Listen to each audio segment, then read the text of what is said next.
Halo travelers, ketemu lagi di channel Food and Travel by Taravira, channel yang mengulas tentang dunia wisata dan dunia kuliner. Lagi di Surabaya nih, ada banyak pilihan menginap di sini. Nah, pilihan saya kali ini adalah The Westin Surabaya. Nah, The Westin Surabaya ini kan terletak di Surabaya Barat ya, tepatnya di sebelah Pakuan Mall. Jadi ini adalah salah satu mall terbesar di Surabaya selain Tunjungan Plaza yang legendaris itu. Jadi saya sengaja memilih Hotel The Westin ini karena memang Hotel Westin Surabaya ini sudah merupakan jaringan internasional, kemudian juga merupakan hotel bintang 5 terbaru di Surabaya. Nah, traveler, sekarang saya udah nyampe di hotel dan para petugasnya sigap ya menurunkan barang-barang saya dari mobil. Jadi koper-koper saya itu diberikan label tag dan selanjutnya koper-koper itu dihandle oleh para petugas. Lantai dasarnya merupakan lobby entrance ya travelers. Begitu masuk saya sih merasakan langsung sentuhan kemewahan. Ada beberapa instalasi seni yang menarik di dalam lobby entrance ini. Juga ada sandal yang gede, ini bentuknya ikan bergantungan. Nah, untuk sekedar menunggu ada beberapa sofa dengan desain dan warna menarik. Jadi dari lobby entrance ini terdapat pintu yang terkoneksi langsung dengan Pakuan Mall di sebelahnya. Nah, Pakuan Mall ini adalah saya katakan salah satu mall yang terbesar di Surabaya. Dari lobby entrance saya diarahkan ke lift untuk check-in di Sky Lobby di lantai 27. Jadi travelers, The Westin Surabaya ini kan berbagi gedung dengan Four Points by Sheraton Pakuwon Indah ya. Jadi The Westin Surabaya ini menempati lantai 27 sampai 37, sedangkan Four Points by Sheraton ini menempati lantai 20 sampai 27. Lokasi check-in dari Westin ini terletak di lantai 27, tepatnya di Sky Lobby ya. Jadi ketika saya masuk dan lift terbuka, Sky Lobby ini memang langsung terkesan mewah. Ada sandali raksasa juga berbentuk burung-burung yang bergantungan. Kemudian lantainya juga dari keramik dengan motif-motif diagonal. Cakep ya travelers ya. Kemudian meja resepsionisnya simpel sih, dari bahan granit marmer, ini berwarna abu, kemudian ada lampu meja di sisi kiri dan kanan. Nah, kebetulan saya check-innya malam ya travelers, jadi lampu-lampu di lobi nyala terang benderang dan sekali lagi terdapat instalasi seni di beberapa tempat. Area Sky Lobby ini sebenarnya nggak terlalu gede ya travelers, tapi yang menarik perhatian saya juga adalah ada beberapa sofa yang ditempatkan dekat dengan dinding kaca. Dan ketika duduk di sofa ini kita bisa melihat view Surabaya di waktu malam. Cakep travelers, saya udah membayangkan kalau siang hari pasti lebih cakep lagi. Proses check-in berjalan lancar, kemudian saya menyerahkan tag label koper saya ke reception dan koper-koper saya nanti akan langsung diterima di kamar. Saat menuju kamar melalui lift dan wah ini nih, saya diantarkan petugas resepsionis dengan ramah sampai depan lift. Travelers, dari awal sih saya sudah terkesan banget ya dengan keramahan dari seluruh tim hotel. First impression saya, ini hotel yang melayani tamu-tamunya dengan hati. Saya merasakan sentuhan personal ketika para petugas hotel melayani saya dengan ramah. Kemudian saya menuju kamar. Kali ini travelers, saya menginap di The Westin Club. Ini juga punya fasilitas akses ke lounge. Jadi saya dapat kamar yang paling atas di lantai 37. Sesuai saya sangat excited begitu saya tahu bahwa saya dapat di lantai paling atas karena saya membayangkan kamar dengan view yang cakep. Dan saya sudah sampai di kamar. Inilah kamar tipe Westin Club. Kesan pertama saya pada kamarnya ya lumayan luas ya, ukurannya sekitar 38 meter persegi. Kemudian dindingnya warnanya coklat krem dengan kombinasi putih gading. Kemudian karpetnya bermotif bunga berwarna biru muda. Nah, kamar ini terasa sejuk ya, tidak bising, dan furniturnya sih kelihatan masih baru ya, berwarna coklat dan masih terlihat bersih. Tempat tidurnya juga ukuran king. Kemudian kasur dan bantalnya ini disebut dengan Heavenly Bed. Ini yang menjadi trademark dari hotel jaringan The Westin. Saya sih sudah membayangkan pasti akan tidur nyenyak di sini karena kasur dan bantalnya itu empuk, smooth. Jadi kasur dan bantal Heavenly Bed ini adalah salah satu yang diunggulkan dari jaringan The Westin. Ada kursi dan meja kerja juga, ini berbentuk bundar ya mejanya dari bahan marble. Di sebelahnya ada sofa berwarna krem dengan 3 bantal kursi. Nah, travelers yang menarik juga, hotel ini juga menyediakan ekstra selimut di sofa dan ekstra bantal di atas kasur. Jadi ini mungkin maksudnya kalau ada anggota tambahan ya, jadi bisa tidur di sofa dengan selimut dan bantal tambahan. Keren nih hotel, sampai sedemikian perhatiannya ya. Saya juga suka dengan hal-hal detail yang ditampilkan oleh hotel The Westin seperti ini. Penerangannya bagus, juga terang, ada tambahan lampu baca di kiri dan kanan bed, juga ada lengkap dengan colokannya. Di kamar juga dilengkapi dengan TV ukuran 52 inch. Kemudian disediakan juga coffee maker, pemanas air, juga air mineral dari botol kaca, jadi nggak gunakan botol-botol plastik ya travelers. Kemudian ada teh, kopi, gula lengkap, juga ada cangkir, gelas, juga sendok tersedia.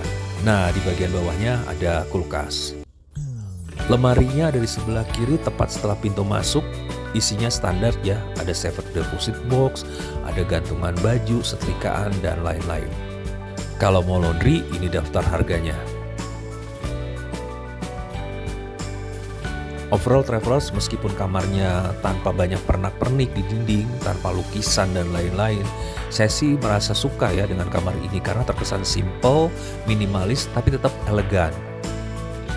Dinding antar ruang tidur dan kamar mandi ini diberi kaca tembus pandang ya. Namun kalau kita ingin merasa ada privacy, maka tirai bisa diturunkan untuk menutupi dinding kacanya. Ini bisa kita lakukan dengan menekan tombol yang ada di kamar mandi. Nah, kamar mandinya juga dengan nuansa putih gading dan furniturnya juga dengan warna kayu coklat. Ada bathrobe dengan cermin hias, juga ada air mineral dan hand soap bar. Toiletnya lengkap ya dalam kotak putih, ada shower cap, sikat gigi, semua ada di bungkus kertas. Sekali lagi ini hotelnya memang meminimalisir sampah plastik ya travelers. Kemudian ada handruk, hand dryer juga tersedia. Kamar mandinya juga cakep dengan 2 lampu dinding di kiri dan kanan sebelah cermin yang gede. Nah, untuk tipe kamar ini, kamar mandinya tanpa bathtub ya travelers, hanya ada shower room dan showernya ada tipe hujan dan tipe semprot. Ada juga meja wastafel dengan dinding full cermin, toiletries serta lengkap, hand soap, lotion semua ada, juga hair dryer. Nah, hari sudah berganti, ini suasana pagi, cahaya matahari sudah masuk, sudah terlihat terang, dan view dari kamar terlihat jelas travelers. Cakep ya travelers, saya suka view seperti ini. Ada gedung-gedung tinggi, kejauhan kita bisa melihat gedung-gedung lain, kemudian city view yang menarik. Sekarang kita lanjut breakfast ya. Nah, breakfast diadakan di restoran Magnolia dekat lobi. Konsepnya adalah buffet. Di sini, di restoran ini, sekali lagi saya merasakan servis dari pegawai resto yang boleh dibilang sangat ramah dan personal. Mulai dari saya masuk resto hingga saya meninggalkan tempat ini, saya merasakan keramahan dari seluruh staf. Semuanya sigap, dan saat saya bingung milih makanan, staf langsung menghampiri dan menawarkan menu yang mereka punya. Suasana di resto juga sangat menarik ya. Saya sengaja datang di pagi hari untuk merasakan suasana resto tanpa banyak tamu. Dan travelers, saya menemukan keindahan breakfast di pagi hari di resto ini saat saya melihat sinar matahari muncul dari balik gedung sebelah, mengintip dari balik kaca resto. Cakep banget. Saya suka banget dengan resto ini. Jadi resto ini kan punya siluet arsitektur yang melengkung ya travelers, dengan dinding kaca yang hampir memenuhi seluruh resto. Ini benar-benar menampilkan pemandangan kota Surabaya yang cakep, spektakuler banget. Kalau saya bilang sih ini epic banget ya travelers. Banyak sih resto dengan dinding kaca seperti ini, tapi kondisi seperti di The Westin Surabaya jarang saya temukan. Pemandangan matahari muncul dari balik gedung dan bisa kita lihat sambil breakfast. Keren. Pantas aja sih karena desain ini, resto ini dapat award dari The Best Panoramic Views in Southeast Asia itu tahun 2021. Emang keren sih view-nya. Menunya sangat beragam ya, mulai dari makanan dingin hingga hangat, mulai dari lokal, Nusantara, Asia sampai Western. Semua dikelompokkan sesuai kategorinya dan tertata rapi di island-islandnya. Satu lagi travelers, setelah saya nikmati semua makanannya enak-enak. 3 hari berturut-turut breakfast di sini, gak pernah bosan sama makanannya. Dan pengen cobain semua. Gak usah saya sebut semua menunya ya. Ini yang western, ada pizza, mini sandwich, sweet potato, sosis, bacon, juga ada spaghetti, yosira cake, banyak lagi. Terus ada French toast, waffle, pancake. Dari Nusantara ada tumis cumi, tumis buncis, telur pindang, nasi goreng, banyak lagi. Untuk menu Asianya silakan pilih ada dimsum, teppanyaki, noodle dengan aneka kuah, kaldu ayam, tom yum atau laksa. Ada juga nasi goreng, capcay, mie goreng. Nah ini nih menu lokal, nggak perlu jajan di luar. Di sini bisa menikmati nasi, rawon, gado-gado lengkap dengan kerupuknya. Juga ada bubur Madura, ada nasi campur Madura. Siapa sih yang nggak tergoda? Buat yang diet, ada granola lengkap dengan madunya. Nah ini nih, jus seger disajikan dalam botol-botol kecil. Seger, sehat. Travelers, sekali lagi ya, semua makanannya enak-enak. Dan yang paling favorit saya adalah cawan musi. Kalau nginep di sini harus cobain ini ya travelers. Enak dan enak. Gak cukup makan hanya satu mangkok, pasti nambah lagi. Saya sih ini salah satu breakfast terdahsyat yang pernah saya coba. Apalagi ditambah dengan kualitas layanan dari para staff resto. Cakep. Habis breakfast, yuk kita coba cek kolam renang dan fitnessnya. Jadi travelers khusus untuk fitness station dan kolam renangnya, Clusters ini berbagi dengan Hotel Force Point sebelahnya. Ya yang memang satu gedung lah dan satu manajemen juga dengan The Westin Surabaya. Nah kolam renangnya berupa outdoor pool dan ukurannya gede-gede. Areanya cukup hijau dengan tanaman-tanaman yang terawat rapi. Ada kolam renang anak, ada kolam renang laguna, ada kolam dewasa. Ini view-viewnya juga gedung-gedung sebelah ya travelers. Jadi memang letaknya di tengah-tengah antara apartemen dan Hotel Westin. Terus kondisi kolam renangnya sendiri cenderung selalu bersih dan jernih. Nah pagi itu juga saya lihat ada beberapa tamu yang jogging di sekitar area pool ini. Karena memang disediakan juga jogging track ya di sekitar sini. Mau sekedar duduk santai sambil menikmati sinar matahari pagi, juga tersedia kursi-kursi dan lazy bed sekitar kolam. Lengkap dengan payungnya yang berwarna abu-abu. Dengan taman yang terawat rapi seperti gini, suasana pagi di pool sih rasanya adem, tenang. Apalagi gak banyak tamu yang renang ya, jadi bebas lah. Nah sekarang lanjut ke fitness station yang ada di sebelahnya. Untuk masuk tinggal tapping akses cardnya. Ini fitnessnya buka 24 jam ya. Peralatannya juga lengkap. Mau exercise cardio, mau latihan beban, semua tersedia. Travelers juga bisa loh ikut program Move Well yang menjadi ciri khas dari brand The Westin ini.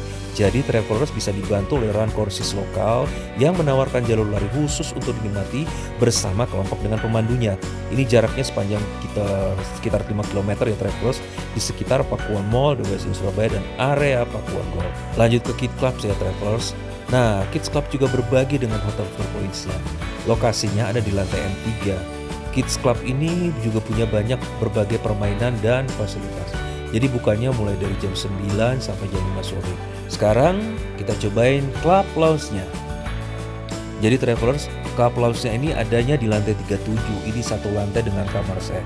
Sebenarnya sih saya bisa menikmati breakfast di Club Lounge ini. Tapi berdasarkan pengalaman saya, breakfast di Club Lounge itu memang lebih personal. Tapi pilihan menunya nggak sebanyak breakfast di resto. Jadi saya sih lebih memilih breakfast di resto Magnolia. Sedangkan di Club Lounge-nya saya lebih memanfaatkan untuk afternoon tea dan cocktail hour. Cocktail hour-nya sendiri mulai dari jam setengah 6 sore sampai jam setengah 8 malam ya. Di sini kita bisa menikmati koktail menu yang sebenarnya buat saya sudah cukup untuk mengenyangkan sebagai pengganti makan malam. Nih travelers, lihat aja menunya, macam-macam kan? Nah travelers, layanan di Club Lounge ini memang sangat istimewa, terutama keramahan hospitality-nya mulai dari saat saya masuk di dalam sampai keluar. Saya merasa sangat diperhatikan dan dilayani dengan ramah. Salut banget untuk semua staf di Westin ini. Traveler selantai dengan lobby ada yang namanya Sky Lounge. Jadi Sky Lounge itu adalah semacam bar tempat kita menikmati kopi atau teh atau ngobrol pada sore sampai malam hari, atau bahkan menikmati minuman-minuman beralkohol sambil juga diiringi live music. Jadi saya masuk ke Sky Lounge ini pada pagi hari di mana memang lounge ini belum dibuka. Saya cuma pengen tahu gimana sih dalamnya, dan saya bisa membayangkan bagaimana kalau lounge ini dibuka pada sore atau malam hari dengan suara-suara musik yang menyenangkan dan menghibur, kemudian juga berbagai entertain, dan kemudian sambil menikmati pemandangan atau view di lounge yang memang cakep. Jadi pada pagi atau siang harinya udah cakep ya, apalagi sore atau malam hari ditambah lampu-lampu dari lounge yang sudah dinyalakan dan gemerlap, pasti suasananya cakep banget. Oke, travelers, demikianlah virtual tour kita di Westin Surabaya. Sekali lagi, saya apresiasi untuk seluruh hospitality, keramahan, dan kenyamanan yang diberikan dari kru The Westin. Luar biasa. Saya pamit mundur dulu. Sebelum berjumpa di agenda berikutnya, jangan lupa untuk like, view, sharing, and comment.